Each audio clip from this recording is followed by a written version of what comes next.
Queridos amigos,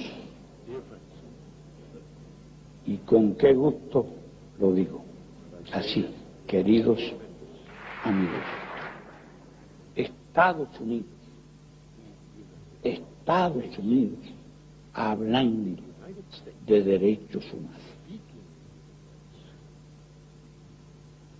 Cuando empezó por exterminar a los antiguos habitantes de ese país, a su población autóctona, a su posición indígena.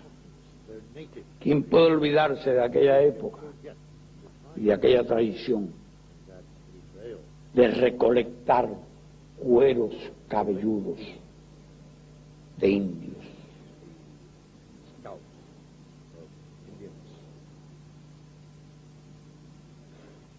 Mataban más indios que búfalos y acabaron incluso con los búfalos.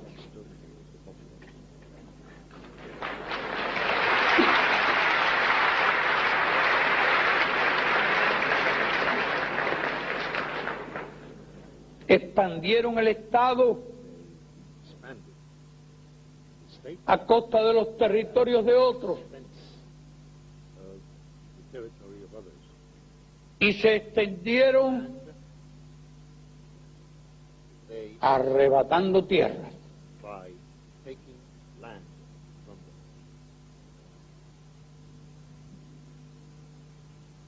Y así despojaron a los vecinos de una forma o de otra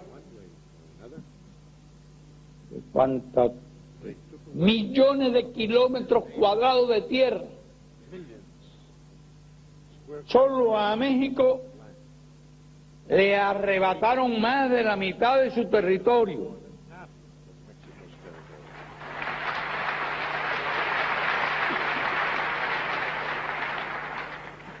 A Puerto Rico lo tienen todavía ocupado.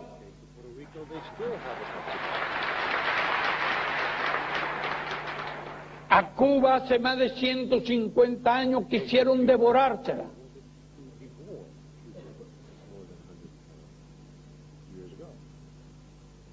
En países de América Latina intervinieron decenas de veces.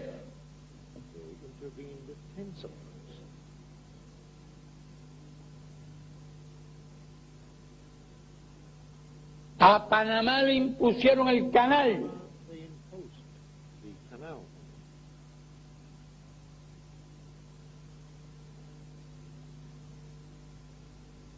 Eso por no hablar más que de nuestro hemisferio. No me estoy refiriendo a la guerra de Vietnam y en Laos, en Camboya y en otros muchos lugares.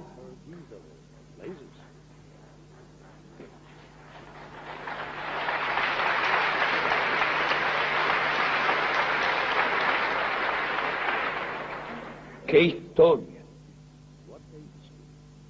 Y qué paradójico que ahora apruebe la proposición de ley 187. Y eso no fue hace 100 años, ni fue hace 100 días, hace unas cuantas semanas, para prohibir que le presten atención a la salud y a la educación de los niños indocumentados y a los familiares y a los indocumentados.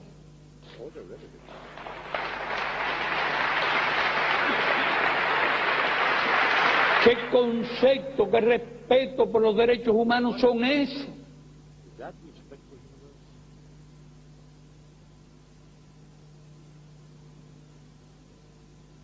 ¿Qué conceptos, qué ideas acerca del ser humano? ¿Cómo se puede concebir que un niño llegue enfermo y no se le atienda? Cuando se gastan, por otro lado, 300.000 millones de dólares en el presupuesto militar y en las armas más sofisticadas que se han concebido jamás.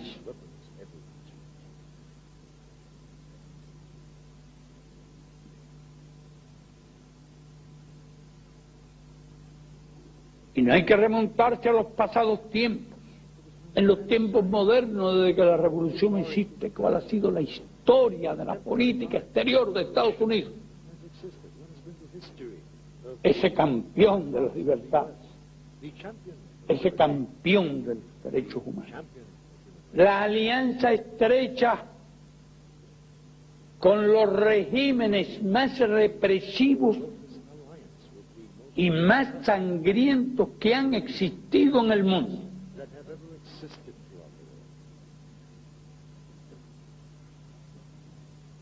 Si pensamos en Europa, recordamos que inmediatamente después de la Guerra Mundial se produjo la alianza de Estados Unidos con el fascismo español.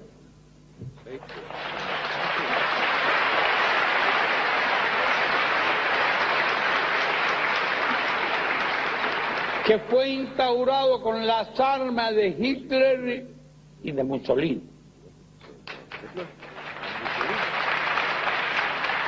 Y que costó millones de vidas hasta el final.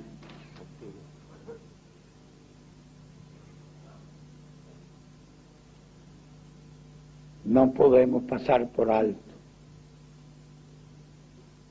su alianza con el régimen de Vietnam del Sur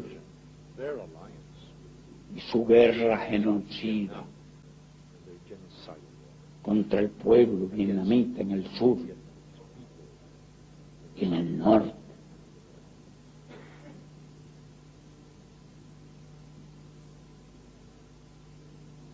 No podemos pasar por alto la guerra de Corea, país que fue totalmente arrasado, convertido en polvo. No podemos ignorar Hiroshima y Nagasaki.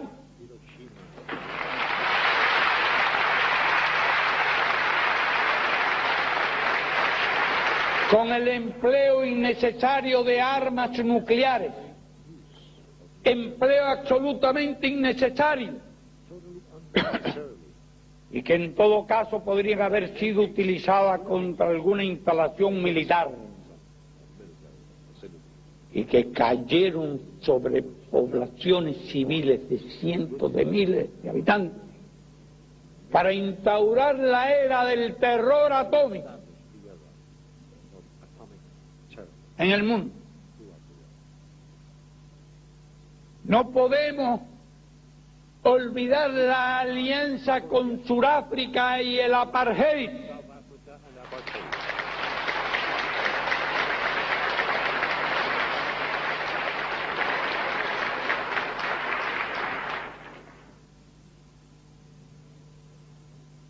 No podemos olvidar incluso que el apartheid fabricó armas nucleares.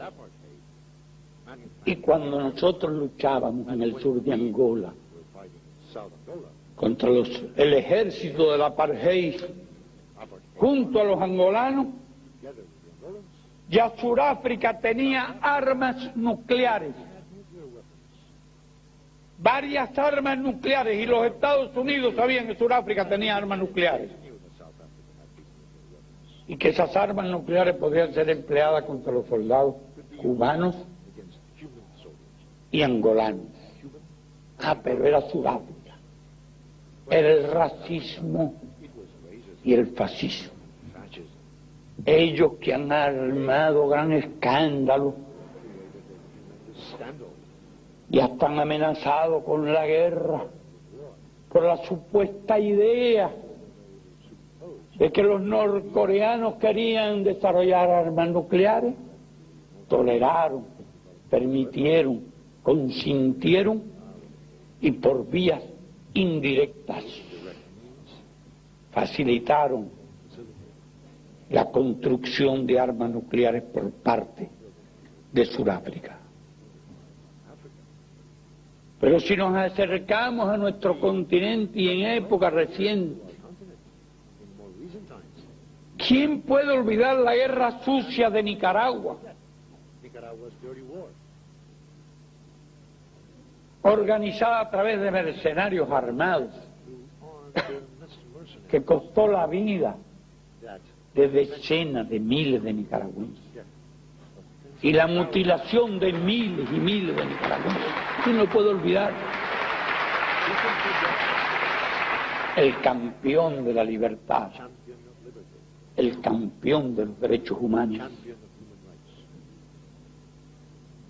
¿Quién puede olvidar la guerra sucia del Salvador? El apoyo del gobierno de Estados Unidos a un gobierno genocida,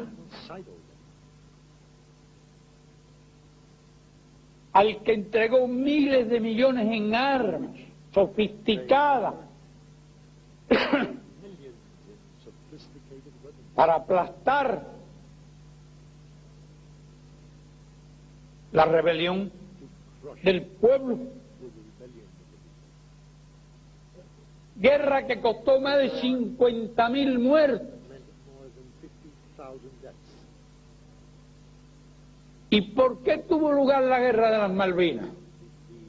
Bien sencillo, porque Estados Unidos utilizaba el batallón 401, las fuerzas especiales en Argentina, para la guerra sucia contra Nicaragua y la guerra sucia en El Salvador. Y le prestaban tan brillantes y agradables servicios a Estados Unidos que se creyeron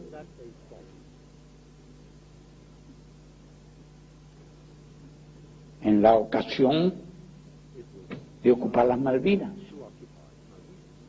Esto no tiene nada que ver con el derecho de Argentina a las Malvinas, que hemos defendido siempre, toda la vida.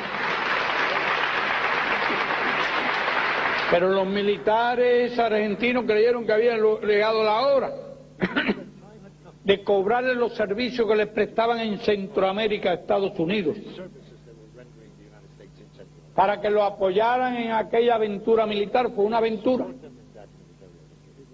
en definitiva, porque no es forma de hacer la guerra.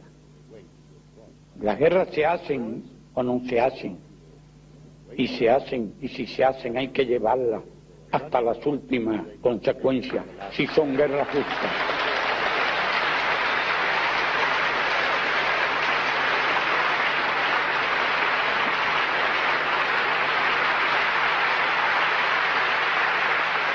Invadieron las Malvinas, pero puestos Estados Unidos en la disyuntiva de escoger entre sus aliados y antecesores ingleses, y el gobierno militar argentino escogieron a los ingleses y los apoyaron.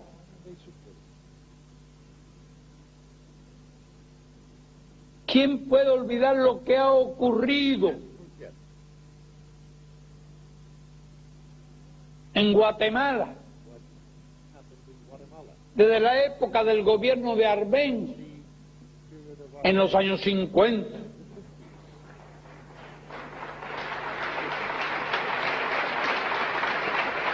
Donde un gobierno popular elegido por el pueblo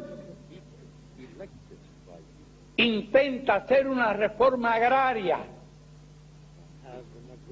para ayudar a los campesinos y a las comunidades indígenas. Inmediatamente la guerra sucia, la invasión de mercenarios. ¿Y después qué ha pasado? ¿Y qué ha pasado hasta hoy? Más de 100.000 desaparecidos. Un país donde en decenas de años no existió la categoría de preso político, porque todo el mundo era desaparecido. Hasta hoy, ¿Quién suministró ese gobierno? ¿Quién suministró? ¿Quién lo entrenó? ¿Quién lo preparó? El campeón de la libertad, el campeón de los derechos humanos.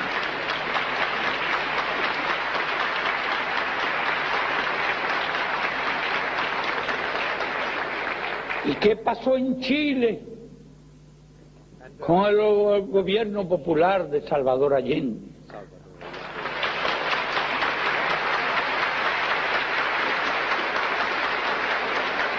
Contra él conspiraron.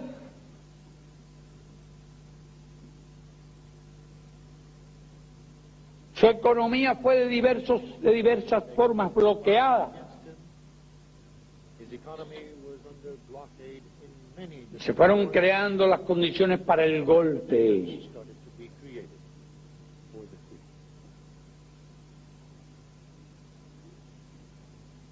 Que trajo al país miles y miles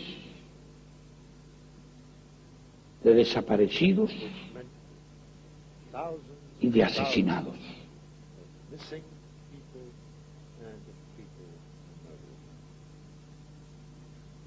¿Y qué pasó en Argentina con aquel gobierno militar que mencionábamos?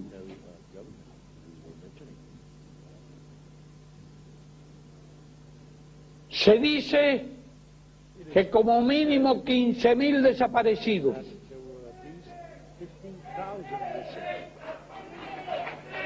Se dice que cuando mínimo, he dicho cuando mínimo, porque no quiero que parezca que estoy exagerando. Y se afirma que fueron 30.000. Y que aquí algunos dicen que más. Pero consideremos esa cifra señalada como mínimo. Es que realmente son pocos. 15.000 desaparecidos. ¿Y quién armaba a ese gobierno? ¿Quién lo apoyaba? ¿Quién le daba socorro político? ¿Quién utilizaba sus servicios en Centroamérica?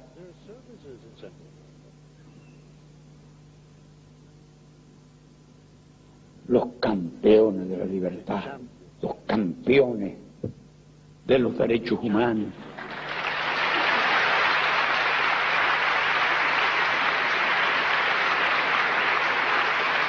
¿Y qué pasó en Uruguay? ¿Y qué pasó en Brasil? ¿Y quiénes apoyaron a los golpistas? A los que torturaban, asesinaban y desaparecían gente. ¿Quién intervino en Santo Domingo cuando la rebelión de Camaño?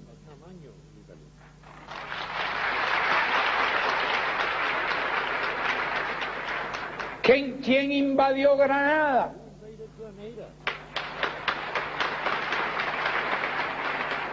¿Quién invadió Panamá? Los campeones de la libertad y de los derechos humanos. ¿Cuál de esos países fue hostigado? ¿Cuál de esos gobiernos fue hostigado? ¿Cuál de esos gobiernos fue bloqueado?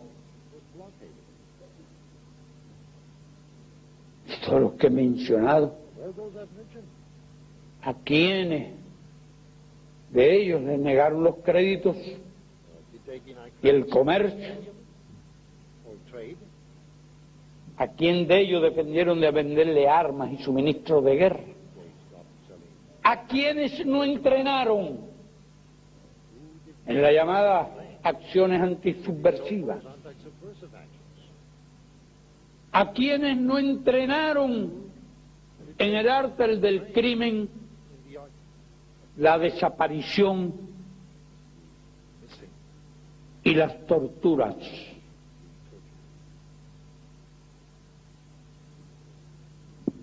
Y esos son los que bloquean a Cuba,